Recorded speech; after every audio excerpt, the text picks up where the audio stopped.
Itu artinya kalau tahun 2 Hijriah itu artinya Nabi Muhammad SAW sudah menjadi Nabi selama 15 tahun. Jadi 15 tahun baru turun perintah Syam. Jadi memang panjang, persiapan iman itu memang sepanjang itu, Pak.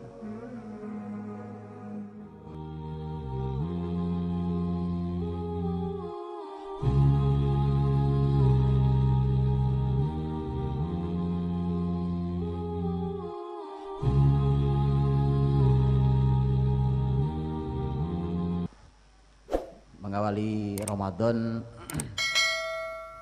tentu kita harus bicara juga sebagaimana ayat Al-Quran mengawali tema Ramadan, karena di dalam amal apapun ketika salah di permulaannya akan menjadi masalah di sepanjang perjalanannya, bahkan bisa tidak baik di hasil akhirnya. Lihatlah umpamanya, lihatlah contoh tentang dua riwayat ini. Yang satu riwayatnya gabungan 3 poin, dan ini semua kita sering mendengar hadisnya dari sahabat Abu Hurairah radhiyallahu anhu, bahwa Rasul sallallahu alaihi wasallam menyampaikan tentang siam, qiyam, tentang qiyam Lailatul Qadar. Man shoma ramadhana imanan wa ihtisaban ghufira lahu ma taqaddama min dhanbi. Man qama ramadhana imanan wa ihtisaban ghufira lahu ma taqaddama min dhanbi. Yang satu lagi adalah man qama lailatal qadri imanan wa ihtisaban ghufira lahu ma taqaddama min dhanbi. Artinya bahwa siapa yang puasa, siapa yang qiyam Lailatul Qadar, maka dengan iman dan ihtisab artinya salah satu artinya disampaikan para ulama adalah mengharapkan pahala Allah, maka diampuni dosa yang telah lalu. Bandingkan itu dengan riwayat yang menyampaikan tentang kam min shaimin laisa lahu min siyamihi illa al-ju' wal 'atash wa kam min qiyamin laisa lahu min qiyamihi illa ta'ab. Berapa banyak orang yang puasa tapi hasilnya hanya lapar dan haus. Dan berapa banyak orang yang qiyam hasilnya hanya lelah saja. Di sini bicara siam dan qiyam, di sini juga bicara siam dan qiyam. Tapi lihat, ini sama-sama masuk Ramadan, melakukan siam dan qiyam, tapi hasilnya beda. Yang satu dapat ampunan, yang satu hanya dapat kelelahan, lapar dan haus. Apa yang membedakan? Gampang. Yang membedakannya tinggal dilihat. Di kalimat yang mendapatkan ampunan ada 2 kata, imanan wa ihtisaban. Kalimat itu memang harus dijabarkan karena para ulama panjang lebar menjabarkan kata imanan wa ihtisaban. Dan itulah mengapa surat Al-Baqarah 183 yang bicara tentang siam pun permulaannya dengan iman. Ya ayyuhalladzina amanu. Panggilannya iman. Kita semua tahu bahwa syariat puasa ini diturunkan perintahnya tahun 2 Hijriah, bulan Sya'ban tahun 2 Hijriah turun perintah siam Ramadan pertama kali. Kalau puasa sebelumnya sudah, bahkan sejak di Mekah itu suka puasa, tetapi puasa Ramadan baru turun perintahnya tahun 2 Hijriah, bulan Sya'ban. Artinya bulan Sya'ban turun perintahnya, 1 bulan berikutnya, jadi 1 bulan kurang lebih itu persiapan Nabi dan sahabat untuk menyiapkan Ramadan pertama. Itu artinya kalau tahun 2 Hijriah itu artinya Nabi Muhammad SAW sudah menjadi Nabi selama 15 tahun. Jadi 15 tahun baru turun perintah siam. Jadi memang panjang, persiapan iman itu memang sepanjang itu, Pak. Memang sepanjang itu. Dan kalau dilihat di zaman Nabi SAW, 15 tahun itu adalah usia anak balik. Anak balik zaman Nabi itu usia 15 tahun. Maka sungguh menjadi sebuah PR yang sangat amat serius ketika anak kita balik tetapi belum kunjung menikmati Ramadannya dan belum hadir imanan wahtisaban. Karena kasihan Pak, nanti Ramadannya hanya dapat lapar, haus dan lelah itu. Kalau mereka umpamanya belum beranjak dari motivasi dari orang tuanya berupa hadiah, berupa uang, berupa apa, sampai dia usia balik, kasihan Pak. Ramadannya nanti hanya mendapatkan semua itu. Tidak mendapatkan hufiralahu ma taqaddama min dzambi. Makanya Allah SWT memanggil dengan iman. Mengapa?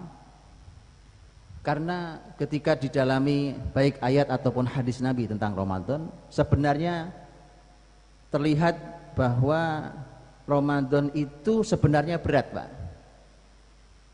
Mari kita lihat beberapa hal. Allah Subhanahu wa taala ketika berfirman tentang perintah puasa, Allah menyampaikan ya ayyuhalladzina amanu kutiba alaikumusiyam. Lihat kata alaikum. Alaikum dalam bahasa Arab itu berbeda dengan lakum. Karena kata kutiba atau kataba itu di dalam Al-Qur'an ada yang alaikum, ada yang lakum. Contohnya ketika Allah berfirman udkhulul ardul muqaddasata allati kataballahu lakum. Ketika Nabi Musa alaihissalam, Nabiullah Harun alaihissalam kemudian berhasil membawa masyarakat Bani Israel yang tertindas di Mesir, kemudian dibawa sampai memasuki menjelang memasuki Palestina. Kemudian Allah perintahkan, Nabi Musa mengatakan, masuklah kalian ke negeri yang kataballahu lakum. Ada kata kataba, ada kata lakum. Berbeda dengan puasa. Puasa kutiba alaikum. Kalau kataballahu lakum itu sesuatu yang menyenangkan. Lakum itu menunjukkan bahwa itu milik kita, sesuatu yang menyenangkan. Tapi kalau alaikum itu atas kalian, itu beban karena ditumpuk di atas kita.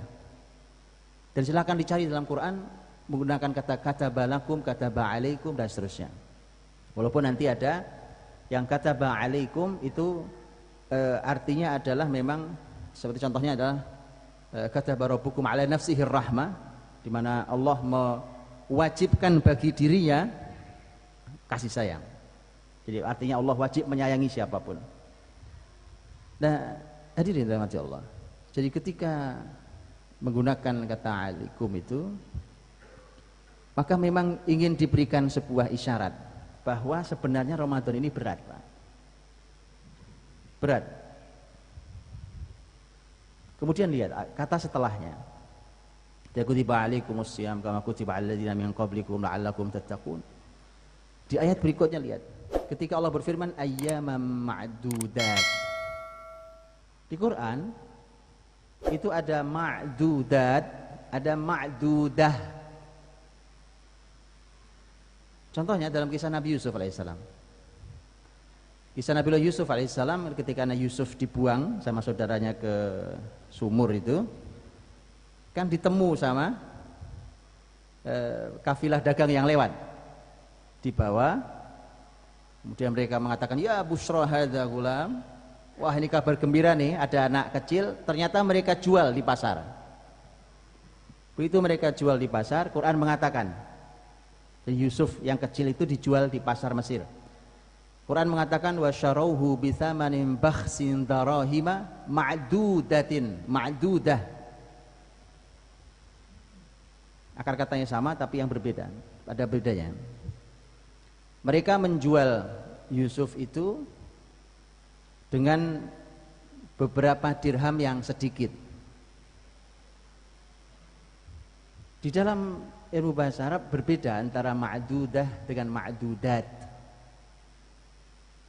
Kalau orang bahasa Arab mudah mengenali bahwa ma'dudat, ayat yang Ramadan itu artinya banyak.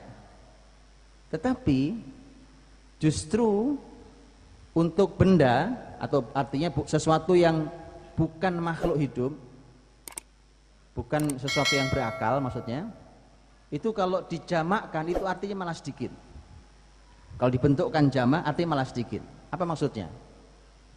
Ayyaman ma'dudat, justru sebenarnya maknanya Allah ingin mengatakan ini sebenarnya hari-hari yang sangat sedikit. Dan bentuk jamak ma'dudat itu dari 10 ke bawah. Dalam hitungan bahasa Arab itu 10 ke bawah. Oke, Ramadan kita berapa hari? Lebih dari 10. Ada dua tafsir memang di ayyamam ma'dudat. Ada yang mengatakan itu puasa-puasa sebelum Ramadan, ada yang mengatakan itu Ramadan. Hari-hari yang terbatas itu adalah Ramadan. Kalau kita ambil tafsir yang mengatakan dia bukan puasa Ramadan, berarti selesai. Karena sebelum muslimin puasa Ramadan, memang puasa-puasa muslimin tidak lebih dari 10 hari yang wajib itu. Ya, ada yang mengatakan puasa Asyura yang hanya setahun hanya sekali. Ada yang mengatakan bahwa puasanya adalah al-ayyamul bid yang 3 hari setiap bulan, jadi sebulan cuma 3 hari, jadi kurang dari 10. Tetapi kalau tafsirnya adalah Ramadan, bagaimana ceritanya Quran menyampaikan Ramadan itu kurang dari 10? Karena ma'dudat itu artinya kurang dari 10. Kalau di terjemahan mushaf kita, kalau saya tidak salah ingat, artinya adalah hari-hari yang terbilang atau terhitung, begitu kalau tidak salah. Ini terjemahan mushaf kita. Karena kata adat artinya memang terhitung. Tapi lihat, ternyata asli arti tentang ma'dudat itu tidak hanya terhitung, tetapi artinya juga terbatas. Jadi ternyata Allah ingin menyampaikan, seakan Allah ingin katakan tidak banyak kok puasa kalian, ma'dudat, terbatas sekali. Secara kilasan orang Arab langsung paham bahwa ma'dudat itu kurang dari 10 itu, 10 ke bawah. Oke, ini semua teman-teman rahmati Allah, sebenarnya para ahli ilmu mengatakan salah satu hikmahnya adalah metode bertutur Quran ini sebenarnya memang untuk meringankan beban Ramadan itu yang sebenarnya berat. Saya tunjukkan beratnya karena qiyam Ramadan sahabat, lihat Pak. Saya tunjukkan salah satu riwayat